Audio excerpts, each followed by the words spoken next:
Salmo 51, 17. Vamos ler apenas um versículo rapidamente para meditarmos na palavra do Senhor. Salmo 51, 17.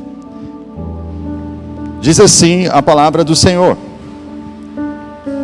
os sacrifícios que agradam a Deus são um espírito quebrantado, um coração quebrantado e contrito, ó Deus, não desprezarás. Vou repetir: os sacrifícios que agradam a Deus são um espírito quebrantado, um coração quebrantado e contrito, ó Deus, não desprezarás. Você pode dizer amém pela palavra do Senhor? Pode se sentar, você que está na sua casa nos acompanhando. Na quarta-feira nós temos o nosso encontro online, nós pelo Zoom fazemos uma reunião com todos os nossos irmãos aqui da IPR de Viamão, de Porto Alegre e também de Canoas, onde nós temos um momento de discipulado ali com toda a igreja. Todos os irmãos estão convidados, não são apenas os líderes, são todos os irmãos, toda a igreja está convidada, todas as quartas, das 20 horas até as 21 horas, ou seja, das 8 horas da noite até as 9 horas da noite. Sábado à noite nós temos culto em Canoas, domingo de manhã nós temos culto em Porto Alegre e domingo à noite aqui em Viamão. Louvado seja o nome santo do Senhor. Quero contar uma história que talvez você conheça. É conhecida como o farol e o navio. O diálogo que você irá ouvir nesse momento é um fato verídico, e isso aconteceu recentemente, em uma madrugada durante o mês de outubro de 1955, entre um imenso navio da frota americana com autoridades da Guarda Costeira do Canadá, próximo ali ao litoral nordeste dos Estados Unidos.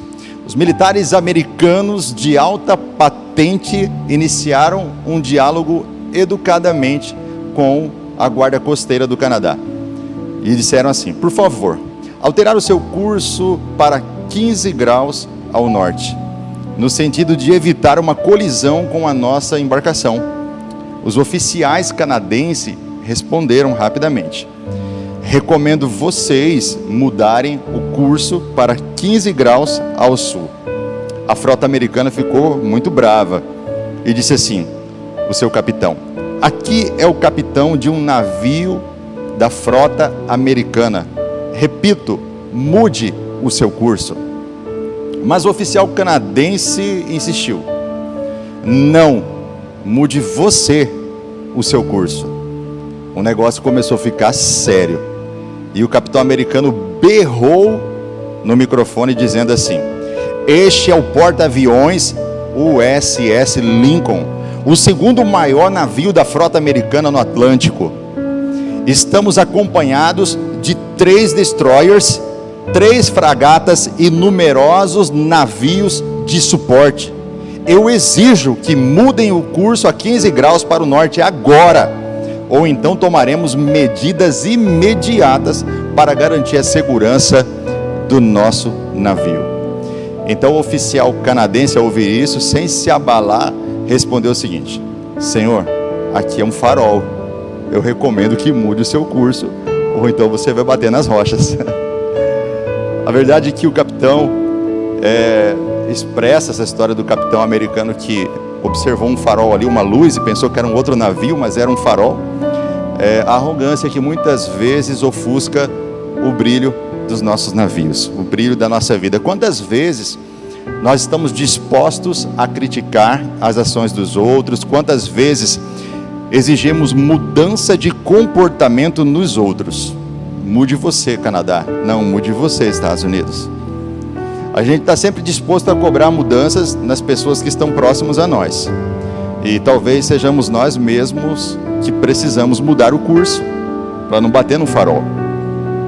Para evitar um possível confronto, nós precisamos ver quais são as batalhas que são necessárias da vida e aquelas que não são necessárias, as desnecessárias, para que a gente não se desgaste. Mas o que nós precisamos compreender é que, depois de avaliarmos uma ilustração que na verdade foi de fato verídico, que mostra não somente batalhas que não compensam, guerras que não compensam, discussões que não compensam, mas isso mostra e nos ensina muito a respeito do orgulho do ser humano. O ser humano é orgulhoso, e quanto mais poder tem, mais orgulhoso pode ficar. Apesar de conhecer pessoas que pouco poder têm, e mesmo assim se sentem muito orgulhosos. É impossível, quando lemos um texto como este de Davi, que diz assim: um coração quebrantado e contrito, a esse Deus não resistirá. É impossível não conectar com Mateus capítulo 5, quando Jesus faz o Sermão da Montanha. No Sermão da Montanha ele começa a falar a respeito das bem-aventuranças, e ele vai 3 capítulos relatando as bem-aventuranças para os seus discípulos, para todos aqueles que querem herdar o reino de Deus. E já no início, no versículo 3, ele diz assim: bem-aventurado aqueles que são pobres de espírito, porque deles é o reino dos céus. Bem-aventurados pobres de espírito, porque deles é o reino dos céus. Mateus 5:3. E essa é uma palavra que careceu de uma interpretação correta durante muito tempo. Ao longo dos milênios da igreja, nós vemos as pessoas interpretando essa passagem de maneira errada, porque a pobreza de espírito, ela é pobreza de espírito, e parece que eu estou brincando repetindo isso, porque pobreza de espírito não significa pobreza de alma, ou não significa pobreza de materialidade, mas sim de uma condição espiritual, onde o ser humano é completamente dependente de Deus para alcançar a salvação. Que sem essa pobreza de espírito, sem essa miséria, você jamais vai reconhecer a sua necessidade de Deus. Isso não está referindo ao que você contém no seu bolso ou na sua conta bancária. Isso também não está se referindo aos seus diplomas, nem às suas habilidades ou suas capacidades, seus dons, seus talentos. Isso está falando de uma condição espiritual, onde o ser humano se vê carente de Deus, em que ele se enquadra naquilo que o apóstolo Paulo diz a Romanos: não há nenhum justo, nenhum sequer, não há ninguém que faça o bem, todos pecaram, e destituídos estão da glória de Deus. E só há uma forma de você voltar para a glória de Deus: através do seu amor, através da sua graça, através de Jesus Cristo, do seu sangue derramado na cruz do Calvário. Ser pobre de espírito é reconhecer a miséria do ser humano no que diz respeito a se salvar do inferno, de se salvar de um futuro num lago que arde com fogo e enxofre. Ainda que você possua todas as riquezas da terra, ou você não possua nada, mas é uma condição não do que você tem, mas de quem você é. Quando você reconhece a sua pequenez, quando você reconhece que você é completamente dependente de Deus, você se torna um pobre de espírito. Deus não prega a pobreza, por exemplo, da alma, onde você pode manter uma autoestima num nível equilibrado que vai gerar um caráter que refletirá a glória de Deus. Porque há muitos que são pobres de alma, pessoas que carecem de características do reino de Deus, pessoas que são mentirosas, pessoas que são enganadoras, trapaceiras e etc. Então são pobres de alma, pessoas que têm uma alma apodrecida, uma alma completamente tomada pelo pecado. Veja que não é disso que Jesus está falando. Ele está dizendo que a pobreza de espírito é quando você reconhece a sua dependência de Deus, e então Ele vai gerar valor na sua alma, gerando um caráter que seja igual ao de Jesus Cristo. Então é muito importante ficar claro que essa pobreza de espírito não é uma pobreza do que você recebe de salário ou não, mas é uma condição do coração. E é por isso que Davi diz assim: é um coração quebrantado e contrito, a esse Deus não resistirá. É o quebrantado e contrito. Olha só o que diz Isaías capítulo 66, versículo 1 e 2. Olharei para o humilde e contrito de espírito, e que teme a minha palavra. Olharei para o humilde e contrito de espírito. Interessante que Deus olha para os humildes, porque os humildes é que são contritos, é que possuem um coração quebrantado. E essa humildade, como eu disse, não depende do seu diploma e nem quanto você tem na sua conta bancária. Existem pessoas que possuem muitos bens e são humildes. Existem pessoas que não possuem nada e não são humildes, são orgulhosas. Isso é uma condição do espírito, isso é uma condição do coração do ser humano. Então, essa palavra que Jesus usou no grego, pitchós, no grego, bem-aventurados pobres de espíritos, pobres, pitchós, significa que é um homem que reconhece a sua total dependência de Deus. É isso que significa na língua original. Pitchós, ou seja, o pobre, é aquele que reconhece sua total dependência de Deus. Porque o contrário dessa dependência, porque essa dependência é uma humildade, o contrário dessa dependência é o orgulho. O orgulho é que impede uma pessoa de ter um coração quebrantado, um coração contrito na presença de Deus. Gosto de uma frase de Agostinho que dizia assim: o orgulho é a fonte de todas as fraquezas, porque é a fonte de todos os vícios. Seja humilde para evitar o orgulho, mas voe alto para alcançar a sabedoria. Vou repetir a frase de Agostinho: o orgulho é a fonte de todas as fraquezas, porque é a fonte de todos os vícios. Seja humilde para evitar o orgulho, mas voe alto para alcançar a sabedoria. Amém? Um homem modesto, um homem humilde, uma mulher humilde tem tudo a ganhar. E uma pessoa orgulhosa tem tudo a perder. Porque a humildade tem a ver com generosidade. Já o orgulho tem a ver com a inveja. Nós sabemos que o orgulho é tido pelos nossos reformadores, pais reformadores, como o primeiro pecado cometido pelo ser humano, onde Adão e Eva teve o orgulho de querer ser igual a Deus. E é por isso que Agostinho diz que é a fonte de todos os outros pecados. Dele deriva todos os outros pecados, segundo o conceito dos nossos reformadores. Então, a origem do pecado está onde? No orgulho. É muito interessante sabermos que o orgulho é pecado. Precisamos dar nome aos bois. Orgulho é pecado. Porque muitas vezes nós estamos acostumados a chamar adultério como pecado, estamos chamando a mentira como pecado, mas nos esquecemos que o orgulho foi que transformou um anjo em diabo.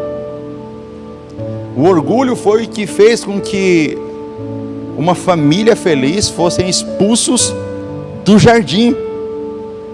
E o orgulho ainda continua roubando o que há de melhor na vida.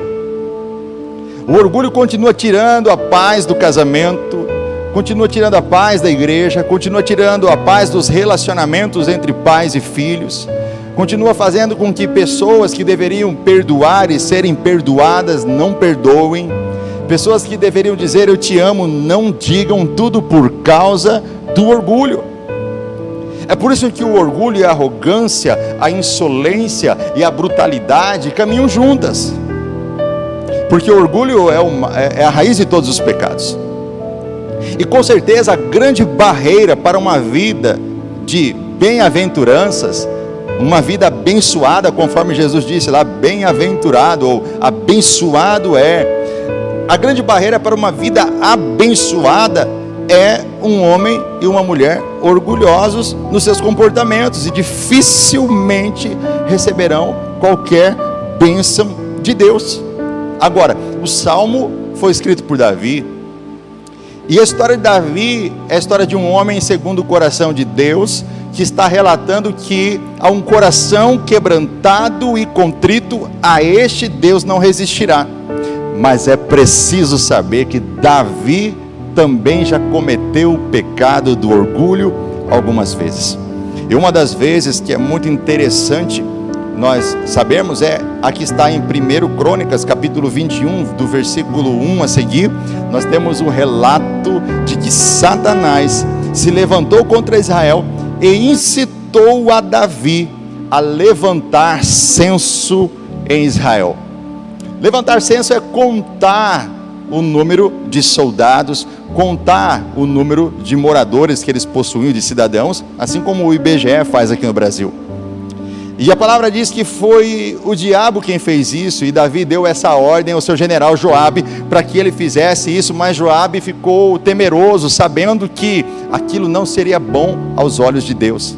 Ele aconselhou Davi a não fazê-lo, porque sabia que todas as vitórias, todas as batalhas e todo o sucesso que eles estavam vivendo naquele momento, porque Israel naquele momento era um império mundial, não havia um poderio militar mais poderoso do que Israel naquele momento em que Davi reinava. Ele sabia que tudo aquilo foi conquistado pelo braço forte de Deus, mas Satanás incitou Davi, para que ele pudesse de uma forma orgulhosa contar o seu exército, contar os seus cidadãos, e saber em quantos eles eram. E esse orgulho invadiu não somente o coração de Davi, mas acabou também invadindo o coração de todo o povo, por um orgulho nacional, de acharem que foi pelo braço deles que eles conquistaram tudo o que eles conquistaram. E a palavra é clara, dizendo que Deus reprovou essa atitude. Esse texto você não encontra apenas em Crônicas, você também vai achar ele em Samuel. Lá em 1 Samuel, por exemplo, ou melhor, 2 Samuel, no capítulo 21, versículo 7, o texto diz assim: e esse negócio pareceu mal aos olhos de Deus. Esse negócio pareceu mal aos olhos de Deus, pelo que feriu Israel. Esse orgulho nacional, esse orgulho de achar que foi pelas suas forças, que foi pela sua habilidade, pelos seus talentos, gerou um prejuízo imenso dentro de Israel, ao ponto de 70 mil pessoas serem feridas por Deus, por conta desse pecado que Davi, incitado por Satanás, cometeu. E Satanás, ele caiu no mesmo pecado, e ele tenta fazer com que as pessoas hoje caiam no mesmo pecado. No primeiro livro de Crônicas, no capítulo 21, versículo 7, onde narra essa história, no versículo 7 diz assim, tudo isso desagradou a Deus, pelo que feriu Israel. Então Davi se aproxima de Deus e começa a se humilhar e dizer: Senhor, muito pequei em fazer tal coisa. Ele reconhece o seu pecado, porém agora peço-te que perdoes a iniquidade do teu servo, porque eu procedi loucamente.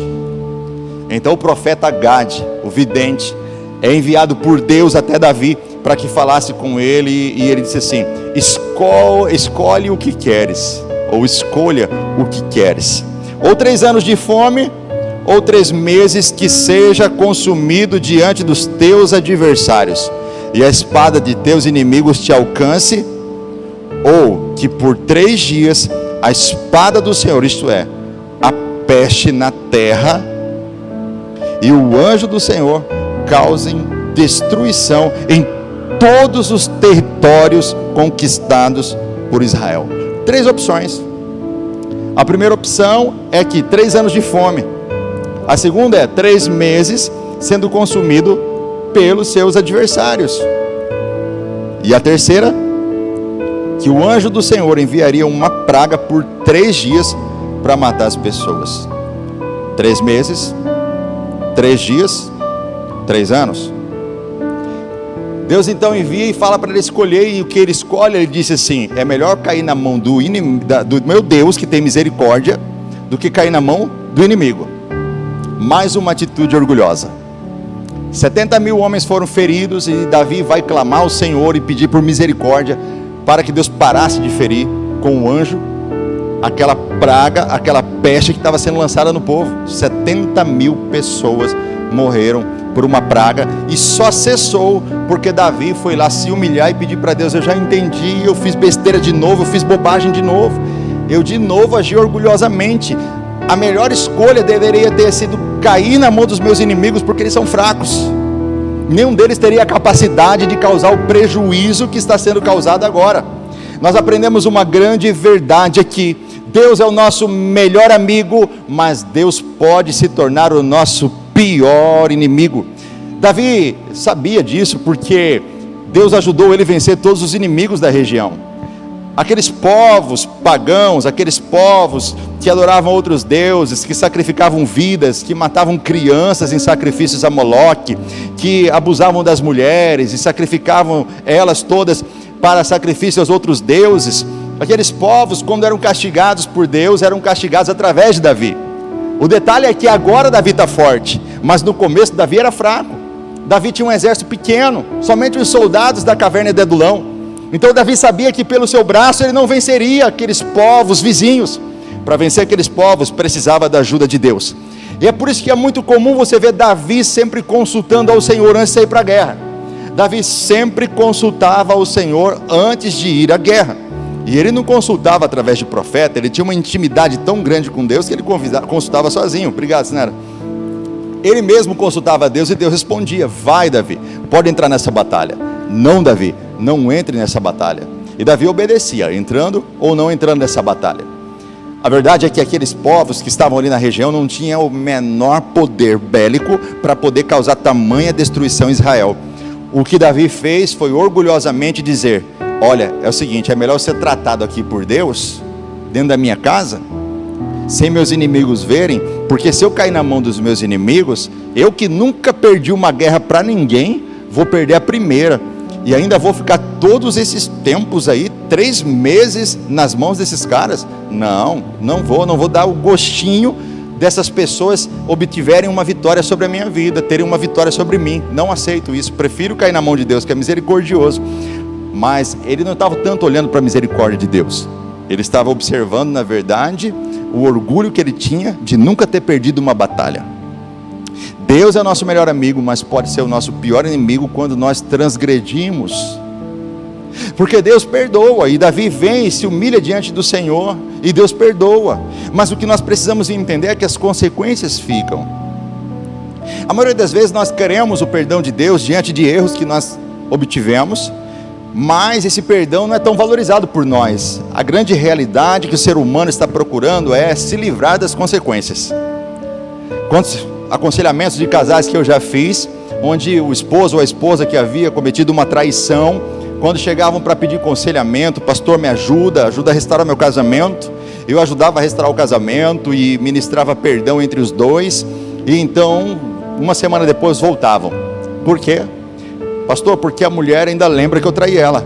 Pastor, porque o homem ainda lembra que eu traí ele. Mas aquele dia nós saímos daqui, estava tudo perdoado. E eu disse: você perdoou? Sim, perdoei. Está perdoado de verdade? De verdade. Vai separar? Não, vamos continuar o casamento.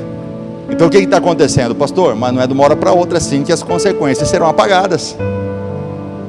Então eu digo para a pessoa: está ouvindo? A verdade é que a pessoa não quer o perdão. A verdade é que a pessoa quer que as consequências não venham sobre elas. Deus perdoou Davi. Deus não tirou Davi do trono.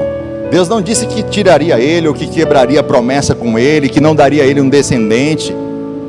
Não, muito pelo contrário, as promessas que Deus havia feito para Davi, todas elas permaneceram. Mas as consequências das atitudes de Davi ainda permaneceriam. Ele precisava escolher uma disciplina. Porque se ele passasse por aquele momento sem disciplina, ele ficaria com a falsa sensação que o pecado não tem consequências, que os nossos erros não trazem consequências. E essa falsa sensação é que faz com que o ser humano cada dia mais rompa os limites da vida em relação ao que é errado, em relação ao que é pecado. Você peca hoje, nada de mal acontece. Você peca amanhã, nada de mal acontece. Cada vez mais você vai caminhando mais longe de Deus, pecando porque você percebe que você está pecando e não está acontecendo nada. Como Adão e Eva, porque eles receberam uma palavra de Deus que dizia assim: se você comer do fruto da árvore do conhecimento do bem e do mal, no mesmo dia morrerás. Ela come e ela não morreu no mesmo dia. E ela deve ter olhado para Adão e dito assim: Adão, eu não morri, vamos comer. E nós muitas vezes vamos rompendo os limites que Deus vai pondo a cada um de nós. Hoje nós vamos cometendo algum tipo de pecado que a gente não consegue ver uma consequência aparente, aí a gente vai aumentando um pouquinho, aí você começa com aquele não tem nada a ver, isso é normal, tudo bem, eu não ligo, Deus também não liga, e aí você começa a brincar com o que não se deve brincar. A fonte de tudo isso é o orgulho.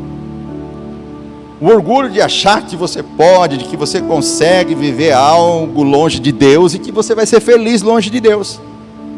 É por isso que o vazio existencial está presente na vida de muitas pessoas. Esse vazio precisa ser suprido. Então, como eles vão suprir? Sem Deus, através do vício, da bebida, da droga, do sexo, da prostituição. através dos ídolos, buscando outros ídolos e não adorando a Deus. A grande realidade é que a vitória sobre o orgulho é um exercício diário. Todos os dias nós temos que tentar vencer esse orgulho através de uma guerra interior.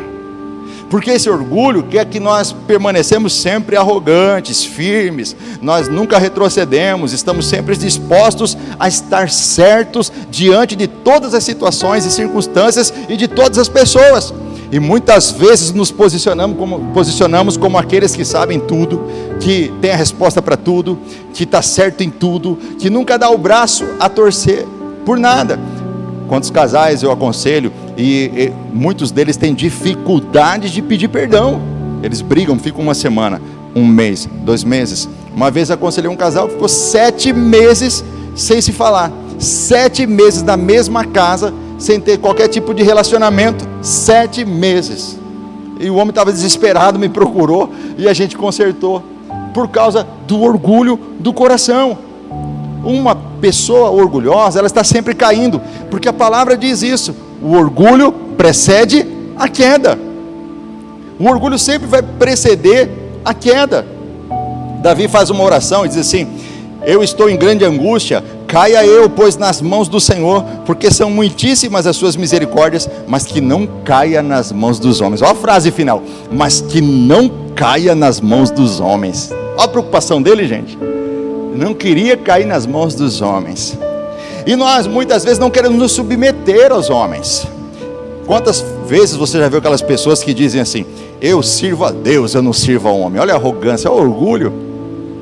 Como você pode servir a Deus que você não vê e não serve a sua liderança que você está vendo? Como você pode dizer que você ama Deus que você não vê e você não ama o próximo que você vê? Isso é impossível. A igreja foi estabelecida sobre uma rocha, Jesus, a pedra angular, a pedra viva. Sobre esta pedra edificarei a minha igreja. E depois vieram as colunas, que são os apóstolos. E depois nós temos os nossos ancestrais. Então a igreja sempre foi edificada debaixo de autoridade. Toda autoridade é instituída por Deus. Gosto muito do discurso de igualdade, mas entenda, Deus não leva muito em consideração a igualdade. Ele criou cada um de nós diferentes. Cada digital é diferente. A íris dos olhos é diferente. Eu tenho filhas gêmeas e elas não são iguais. Eu tenho 4 filhas e elas não são iguais. Nós temos mais de 7 bilhões de pessoas no planeta e ninguém é igual, ninguém. É por isso que a nossa responsabilidade diante de Deus é individual, não é social. A nossa responsabilidade diante de Deus é pouco coletiva e muito individual. Cada um vai prestar conta diante de Deus, individualmente. Cada um presta conta de si. Então Davi, numa atitude orgulhosa, ele está mostrando aquilo que acontece muito em nossos dias, como o orgulho tem tirado as pessoas do jardim de Deus, como o orgulho tem destruído casamentos, como o orgulho tem dividido igrejas, como o orgulho tem separado os melhores amigos, como o orgulho tem gerado tanto prejuízo no meio do povo de Deus. E repito, é preciso que se diga: o orgulho é pecado. Davi sempre foi vitorioso, sempre. Cair nas mãos de homens, Senhor, que não caia eu nas mãos de homens. Me submeter a homens.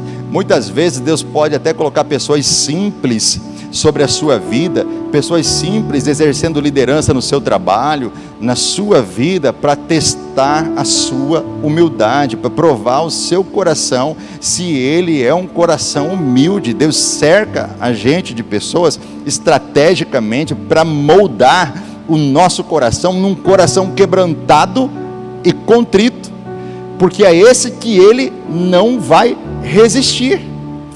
Então, o que Deus está esperando de nós é aquilo que a palavra a todo momento está aconselhando, como disse o apóstolo Pedro, na sua primeira carta, no capítulo 5, do mesmo versículo 5, que está dizendo assim, que todos sejam revestidos de humildade no trato uns com os outros, porque Deus resiste aos soberbos, mas dá graça ao humilde. aos humildes, no caso. Deus resiste aos soberbos, Deus se afasta dos soberbos, Deus é inimigo dos soberbos.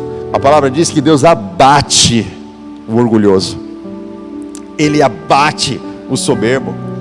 Tiago também, na sua carta, no capítulo 4, no versículo 3, vai dizer a mesma coisa que o apóstolo Pedro: Deus resiste aos soberbos, mas dá graça aos humildes.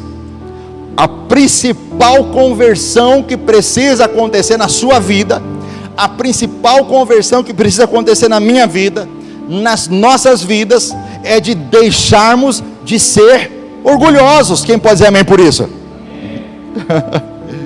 E começar a dar graças a Deus por tudo o que acontece em nossa vida. Aleluia, glória a Deus. Essa é a principal conversão. Se o orgulho entra na nossa vida, a gente perde a unção vai embora, pois para ter unção é preciso ter humildade. Para ter unção é preciso ter um coração humilde, que agrada o coração de Deus. Jesus Cristo disse em Lucas 14:11 o seguinte: pois todo o que se exalta será humilhado, mas todo o que se humilha será exaltado. E aqui eu quero fazer uma interpretação também, que ao longo da história da igreja tem sido feita errada. O texto não está dizendo que os humilhados serão exaltados, não está dizendo isso. Ele está dizendo aquele que se humilha.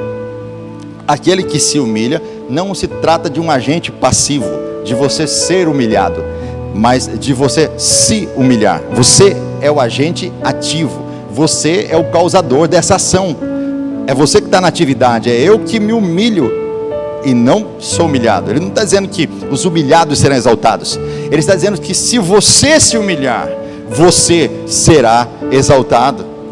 Então, em outras palavras, as bem-aventuranças de Jesus são para os pobres de espírito, e é por isso que ele colocou logo no início: os pobres do espírito são bem-aventurados, e são eles que vão herdar o reino dos céus. Então, todas as outras bem-aventuranças, todas as outras bênçãos, que vai do capítulo 5, 6 e 7 de Mateus, estão dependentes dessa primeira bem-aventurança. Os pobres de espírito, aqueles que reconhecem que não são nada sem Deus, que são dependentes de Deus, aqueles que não estão dispostos a levantar censo nas coisas que você possui, nas coisas que você tem, como se fosse o seu braço que tivesse conquistado, como se fosse sua capacidade que tivesse adquirido. Deus não se incomoda com a sua autoestima, nem com a sua capacidade, nem com as suas habilidades, nem com os seus dons, porque seria incoerente. Foi Ele quem deu, mas entenda, foi Ele quem te deu, então você deve a Ele honra, graça e glória. Aleluia! Nós precisamos primeiro ser pobres de espírito, para poder ser dignos do reino dos céus e viver a primeira conversão.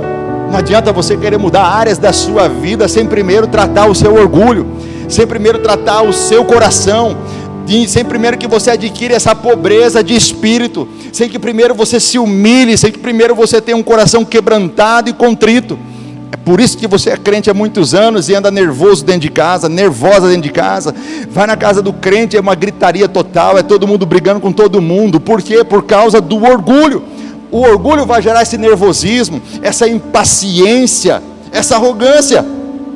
Se você quer ser cristão convertido de verdade, entenda, isso não depende do que você tem na sua conta corrente, isso não depende do que você tem no seu bolso, isso não depende dos seus diplomas, isso não depende das suas habilidades, se você tem ou se você não tem, tanto faz para Deus. Isso depende da condição do seu coração, isso depende da pobreza de espírito que você carrega consigo, isso depende da humildade que você carrega no seu coração. O quão humilde você é, vai revelar o quão convertido você está, e quão digno você é do reino dos céus. O reino dos céus e todas as bem-aventuranças são para aqueles que são humildes espiritualmente e que vão acabar refletindo isso nas suas atitudes de humildade.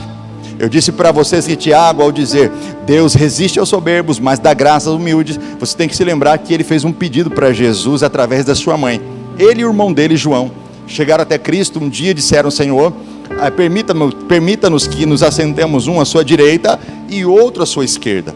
Mas o texto diz que um pouquinho antes eles estavam discutindo quem era o maior entre eles. E então, nessa discussão entre Pedro, Tiago, João e todos os outros apóstolos, Tiago e João tiveram uma atitude bem desafiadora. Chamaram a sua mãe e falaram assim: é o seguinte, vamos pedir para ela falar com Jesus. E imaginem a cena, a figura, a mãe de Tiago e João se aproximando de Jesus, dizendo assim: Senhor Jesus, sim, é o seguinte, eu tenho 2 filhos, o senhor sabe como que é, então tem como o senhor colocar um à sua direita e o outro à sua esquerda? Porque estava tendo a briga lá, quem era maior. E Jesus, já sabendo de tudo que estava acontecendo, ele diz assim: vocês podem tomar do cálice que eu vou tomar? E eles: do cálice não. Ele falou: então.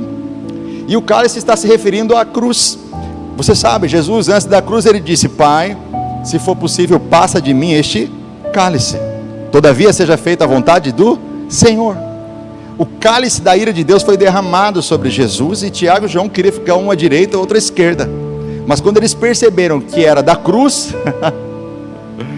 porque eles estavam discutindo quem era maior, não quem ia sofrer mais, e acabaram indo 2 ladrões juntamente com Cristo na cruz, porque os seus próprios discípulos, por orgulho, não quiseram ir. Mas acabou que Tiago, esse mesmo que escreveu, foi passado a fio da espada por Herodes, que decapitou ele, e ele acabou tendo uma morte de cálice, uma morte terrível. Sem essa pobreza espiritual, ninguém consegue se esvaziar o suficiente para ser cheio de Deus. Se você é tão cheio de si, se você anda tão cheio de vaidade e de orgulho, Deus não vai encher sua vida.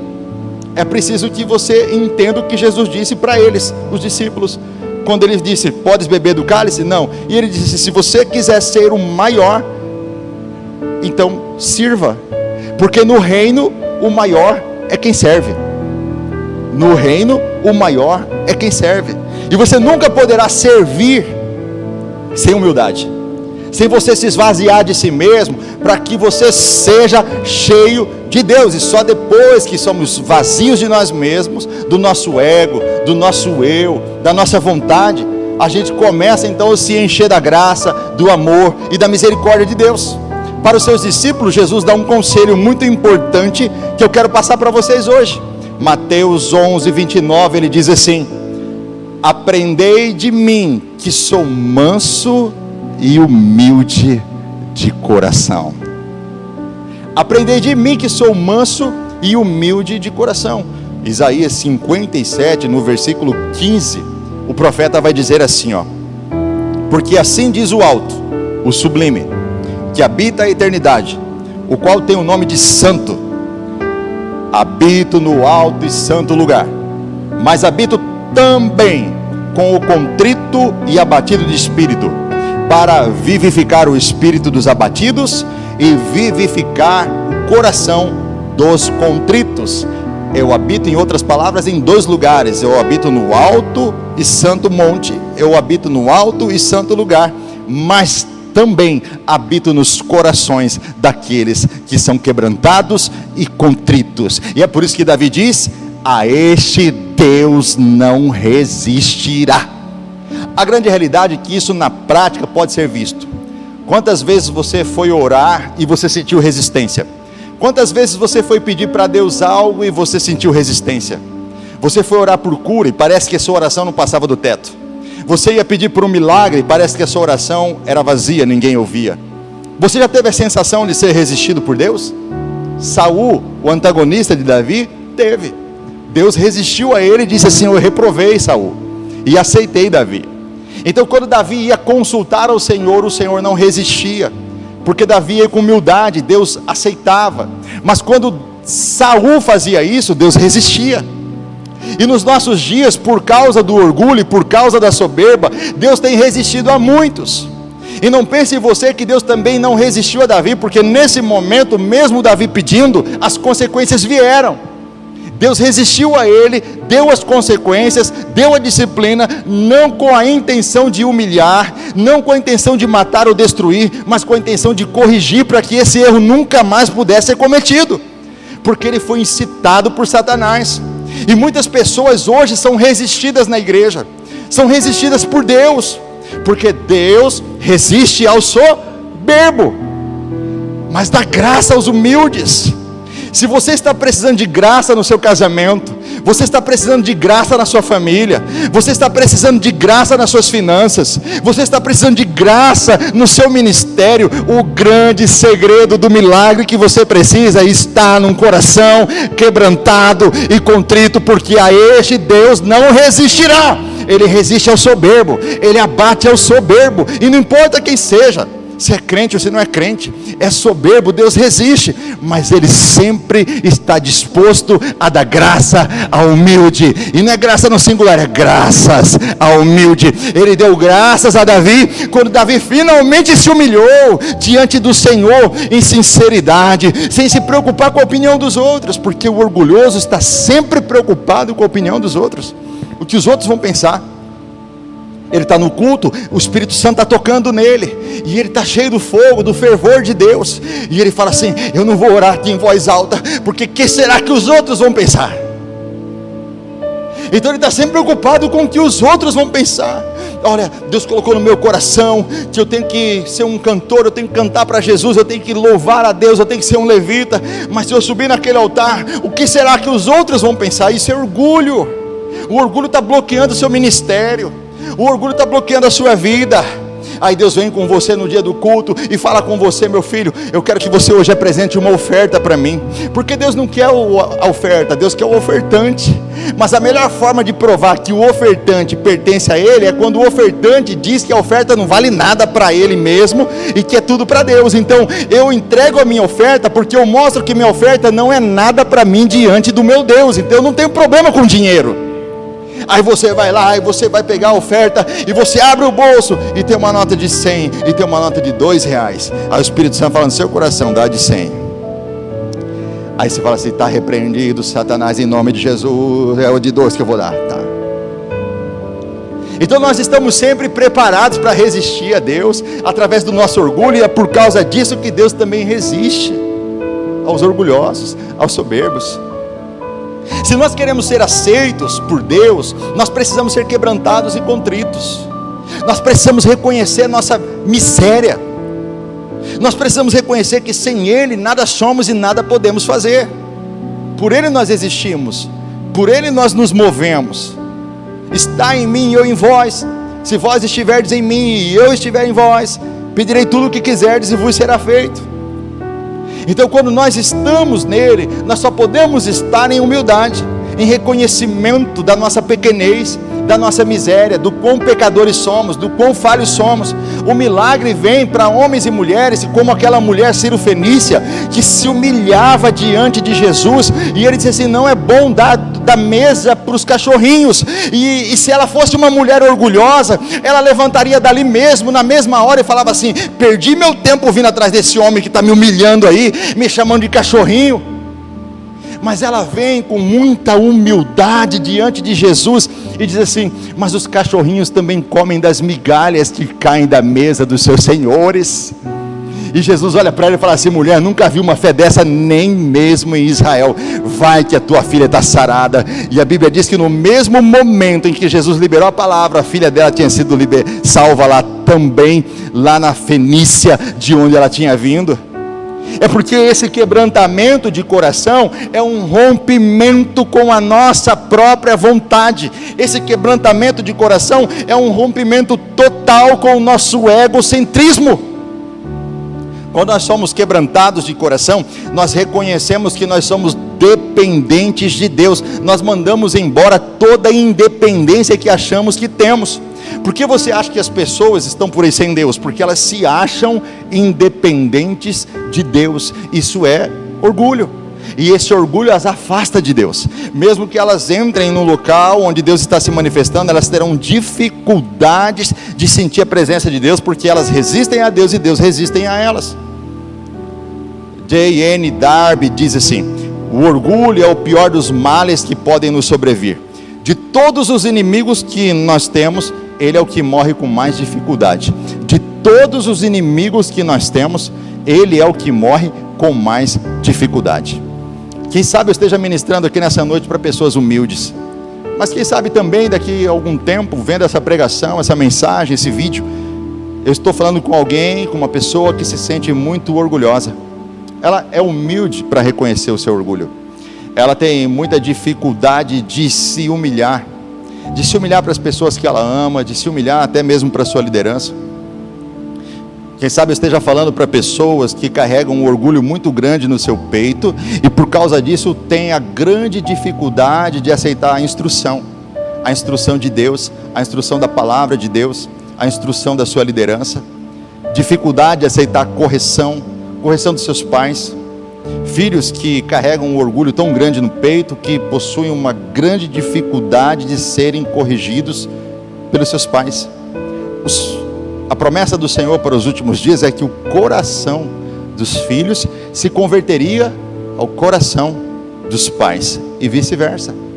Isso só é possível quando nós deixamos o orgulho de lado.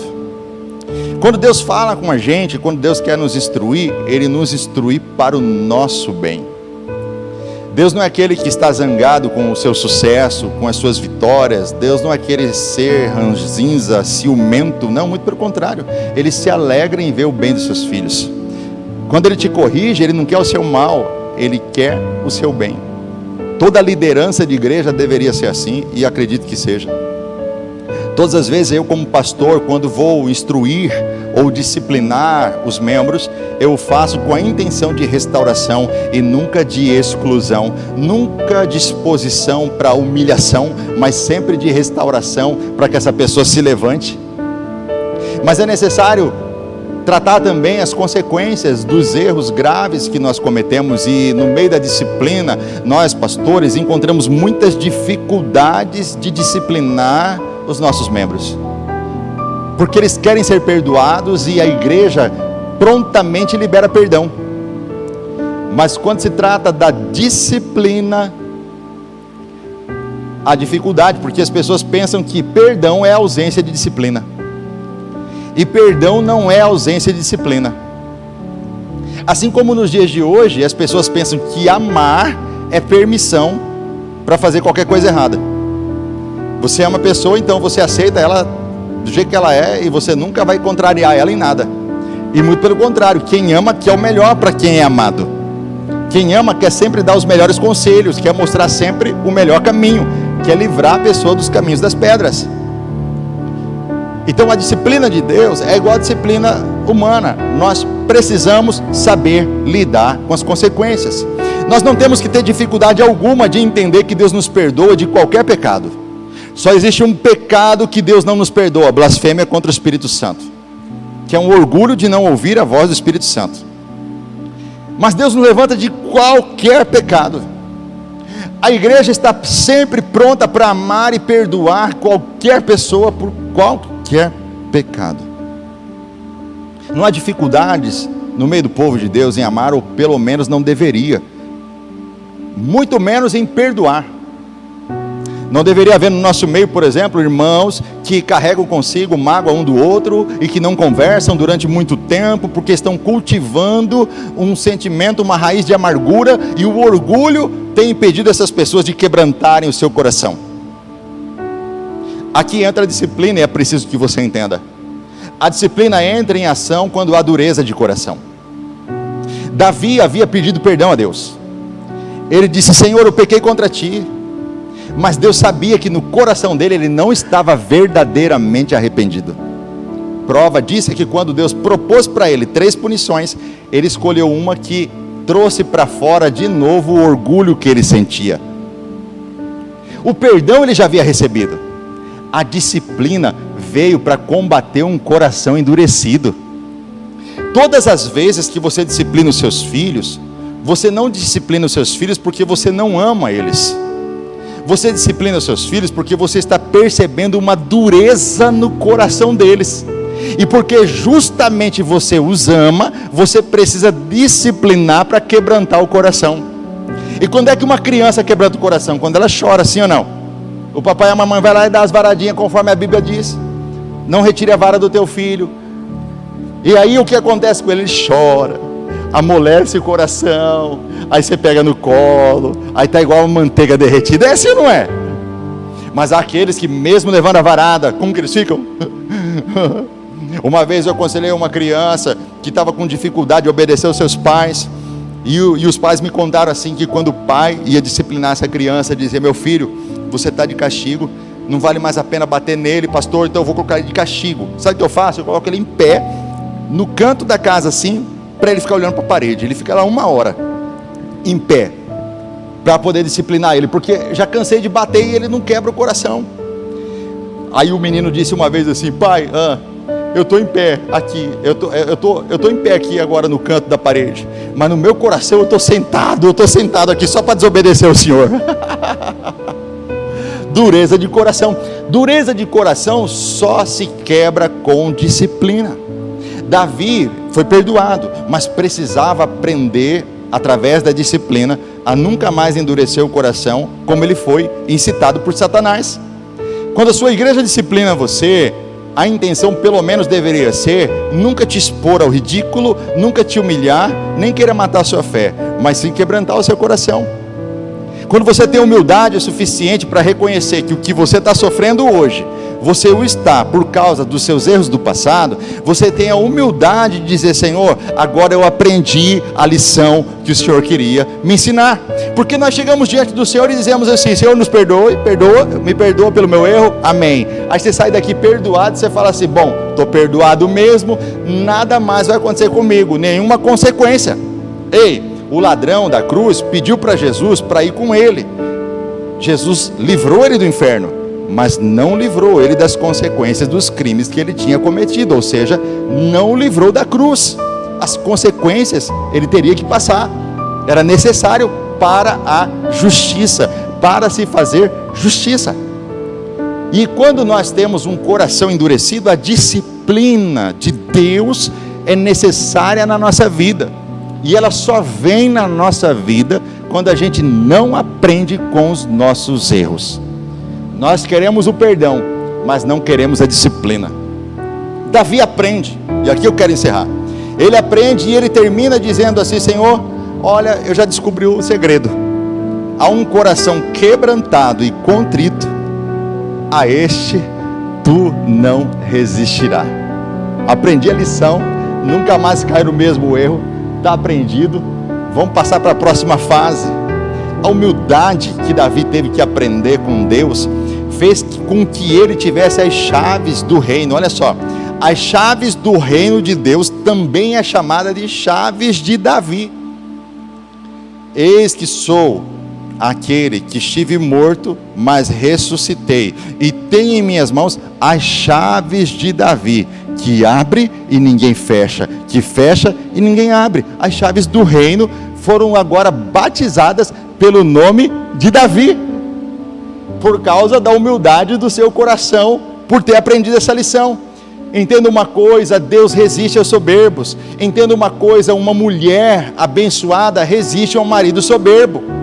Um homem abençoado sempre resistirá a uma mulher soberba. Um pastor abençoado resistirá a membros soberbos. Membros abençoados resistirão a pastores soberbos. Empregados resistirão a patrões soberbos. Deus não gosta da soberba e plantou em nós essa semente de também não gostar do orgulho e da soberba. Se você quer permanecer no jardim de Deus, se você quer permanecer feliz no teu casamento, se você quer permanecer feliz na tua igreja, se você quer viver a sua vida de uma forma que vale a pena, você precisa converter-se agora no seu coração de todo o orgulho que você carrega com você, aquela dificuldade de pedir perdão, aquela dificuldade de se humilhar, de se submeter a sua liderança, de andar junto com as pessoas, de achar que sozinho você é melhor, de achar que você é independente. Isso é orgulho, isso é pecado. Deus quer limpar isso do nosso meio de uma vez por todas. A igreja só vai avançar quando ela tiver um coração quebrantado e contrito, porque aos pobres de espírito é que são bem-aventurados, e que são deles o reino dos céus. Quem quer o reino de Deus aqui? Quem quer dar o reino de Deus?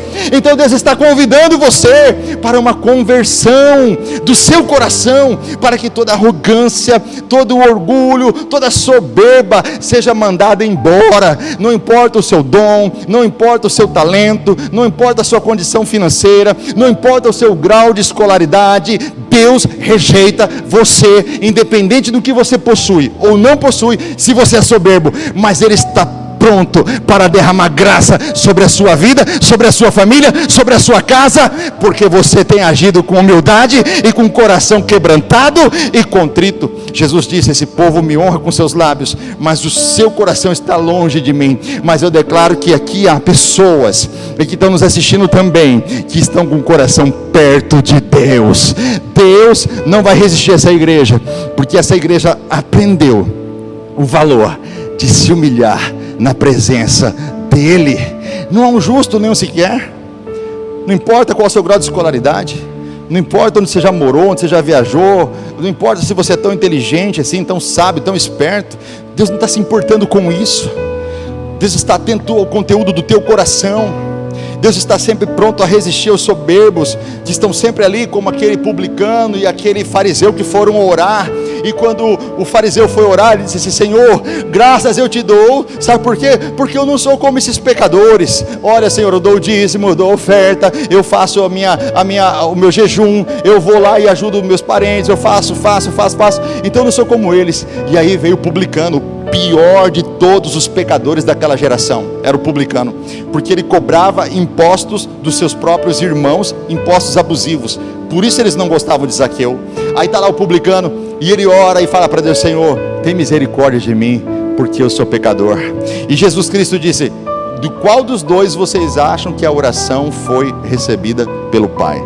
Aí todo mundo, do publicano, ele disse: isso mesmo, porque aquele que se humilhar será exaltado, mas aquele que se exaltar será humilhado. Eu quero encerrar dizendo assim para você que talvez a sua oração tenha sido essa: Senhor, eu tenho sentido tão humilhado.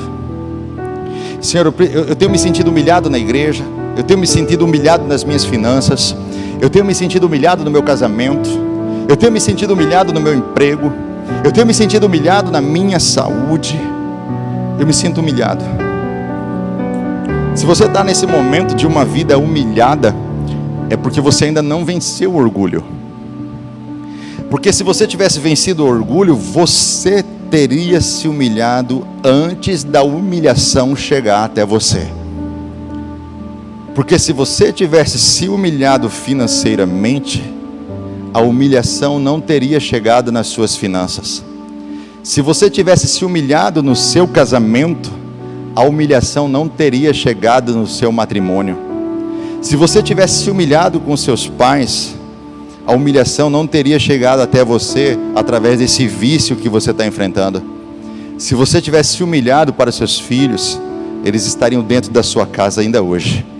Mas por causa da soberba e do orgulho, é que a humilhação veio. A humilhação é a disciplina que vem do diabo contra a nossa vida. Mas quando Deus disciplina, Ele não quer nos humilhar. Quando Deus disciplina, Ele quer que a gente se humilhe por vontade própria, porque Ele dá graça aos humildes, porque aos que se humilharem serão exaltados. Chega desse tempo de humilhação que você está vivendo. Você já aprendeu aqui hoje que veio por causa do orgulho. Você não pede perdão. Você cometeu erros graves nas suas finanças. Você até hoje não admitiu os seus erros. Você perdeu seu casamento porque você cometeu muitas falhas. Até hoje você não teve a capacidade de procurar a pessoa amada e dizer para ela que você errou. Aí você se argumenta que é a sua criação, que você foi criado assim, que seus pais nunca pediam perdão, nunca disseram para você eu te amo, nunca colocaram você no colo, e agora você quer dar a desculpa que está apenas reproduzindo aquilo que você recebeu na sua infância. Mas a palavra diz que você é nova criatura em Cristo Jesus, que você agora já não é mais imagem e semelhança dos seus pais terrenos, mas que você tem que ser transformado de glória em glória à imagem do Filho de Deus. Então o que Jesus fez, você tem que fazer. E se Jesus dizia: eu te amo, eu amo vocês, eu dou a minha vida por vocês, por amor a vocês, eu vos amei primeiro do que vocês me amaram primeiro. Se Jesus sabia se humilhar e lavar até mesmo os pés dos seus discípulos, que eram abaixo dele, qual é a sua dificuldade? Se o Deus, Criador de todo o universo, que com as suas mãos criou cada estrela, cada planeta, e ainda deu nome para elas, e sabe o nome delas pelo nome, sabe? Chama pelo nome. Se humilhou e lavou os pés dos seus discípulos, homens indoutos, iletrados, ignorantes. Lavou os pés dos seus discípulos sujos, lavou-os. Qual é a sua dificuldade? Que orgulho é esse que tem acometido o seu coração e tem roubado de você o jardim? Adão e Eva saem expulsos do jardim por causa do orgulho. E na hora de reconhecerem os seus erros, eles disseram assim: foi a mulher que tu me destes. Não, foi a serpente que fez isso. Só faltou a serpente falar: foi o Senhor que criou tudo, o culpado é o Senhor. E assim o orgulho vai tomando conta e vai matando tudo que há de bom dentro de nós. Chegou o momento de vivermos a verdadeira conversão, através da pobreza de espírito, e sermos humildes diante de Deus, e nos humilharmos, e sabermos que podemos até ser um porta-aviões, o SS Lincoln, o segundo maior navio da frota americana do Atlântico, e está sempre acompanhado de 3 destroyers, com várias fragatas, e numerosos navios de suporte. Imagina todo aquele exército de navios no mar, indo em direção a uma só luzinha, e eles pensando que era um navio que estava lá, mas era um farol. Se eles fossem reto, batiam na rocha e afundava. Até mesmo os navios mais poderosos se afundam. Não é assim que diziam do Titanic? O seu criador, o seu engenheiro disse: nem Deus pode afundar um navio como esse. Mesmo os navios mais poderosos um dia podem afundar. E a palavra diz: você que está em pé, cuidado para que não caia. Pobreza de espírito, humildade no coração, é que Deus espera de você. Sacrifícios agradáveis a Deus são um espírito quebrantado, um coração quebrantado e contrito, ó Deus, tu não desprezarás. Fique em pé em nome de Jesus. Vamos orar ao Senhor.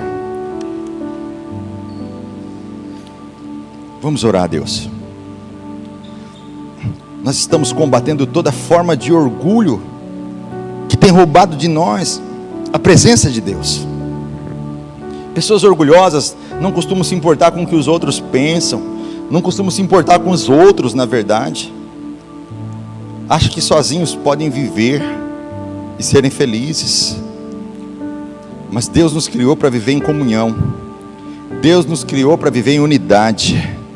Deus nos criou para andarmos juntos na mesma direção, como corpo e família, com todos os membros ajustados, porque o crescimento só vem quando todos os membros estão ajustados entre ligas. Deus te criou para viver em corpo e família. Deus te chamou não para ser uma ovelha perdida fora do rebanho, sendo oferecida como petisco para lobo. Deus te chamou para viver dentro do rebanho. E Deus faz um convite para você: vença o orgulho, se humilhe na presença de Deus, para que você seja exaltado. Enquanto você se humilhar, você será exaltado. Enquanto você se exaltar, você vai sentir humilhação perseguindo você em todas as áreas da sua vida. Mas eu estou declarando a todos os que estão presentes, estou declarando a todos que me assistem agora, que o Senhor vai gerar quebrantamento de coração em nós, vai gerar um coração quebrantado, mas também um coração contrito, um coração humilde. Então não basta ter um coração humilde, precisamos também dele quebrantado, quebrado, feito de novo, um coração de carne e não um coração de pedra. Deus quer quebrantar o teu coração nesse momento, para que você esteja na presença dele, e para que você receba todas as bem-aventuranças, e para que esse tempo de humilhação, esse tempo de praga, esse tempo de peste, esse tempo em que os inimigos têm declarado vitória sobre a sua vida, caia por terra. Já está chegando o fim desse tempo em que você tem visto a peste, você tem visto a praga, você tem visto os seus inimigos declararem vitória contra você. Está chegando o tempo de Deus declarar vitória a seu favor. Está chegando o tempo de você viver o milagre que você tanto esperava em Deus para alcançar. Comece agora a entrar na presença de Deus com humildade, um coração quebrantado e contrito na presença dele, se humilhando e declarando que só ele é santo e que sem ele nada você é. Você não é nada, você não é ninguém sem ele. Você é completamente dependente dele, você é completamente dependente de Deus. Aleluia! Completamente dependente de Deus. Aonde você estiver, coloque a mão no teu coração e diga isso para ele. Diga que sem ele você não é nada, você não é ninguém, que as suas obras, que a sua sabedoria, que o seu braço forte não pode te ajudar, não pode te salvar, mas só ele pode te salvar. Só ele pode guardar você e a sua casa e a sua família. Oh, aleluia!